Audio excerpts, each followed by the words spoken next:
السلام عليكم. معكم اخصائيه تجميل طبيعي شمع نقود مختصه في صناعه المواد الطبيعيه التجميليه الطبيه والطبيعيه طبعا، ومقدمه برامج فقره الجمال في الاذاعه والسمعيه والبصريه.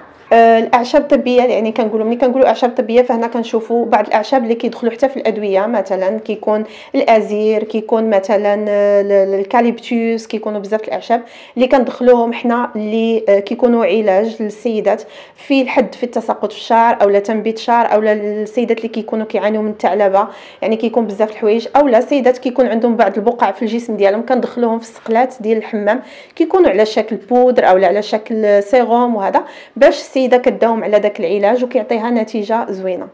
بالنسبه للاعشاب الطبيه كيكون عندها اقبال كبير. علاش؟ لان كيكون شوف، من بعد ما كيكون السيده ما كتعاني من حتى شي مشكل، يعني ملي كنقولوا المشاكل ديال هاد الامراض اللي كنشوفوا، مثلا الغده الدرقيه او فقر الدم او نقص في فيتامين دي، فالسيده ما كيكون عندها مشكل في حتى شي حاجه من هنا، فهنا هاد الاعشاب خاصه تلتجأ لهم حيت كيعطيونا نتيجه زوينه في العلاج.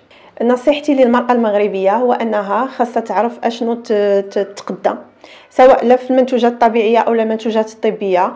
خاصها تعرف هي اشنو النوعيه ديال البشره ديالها والنوعيه ديال الشعر ديالها، وتعرف شنو غادي يليق ليها، حيت كاين بعض المرات كنشوفوا على ان السيده كيكون عندها مثلا شعر جاف وكتاخذ شي حاجه للشعر الدهني، او لا كيكون العكس، هنا كيكون عندها ضرر في الشعر ديالها وحتى في البشره ديالها. لو تقرا وتعرف هذيك الحاجه وهذاك المكون واش يليق ليها او لا، ومن بعد ديك الساعه تقدى اشنو بغات وتداوم على المنتوجات. ما تنساش تابونا في لاشين وتاكتيفي الجرس باش يوصلك جديد الفيديوهات.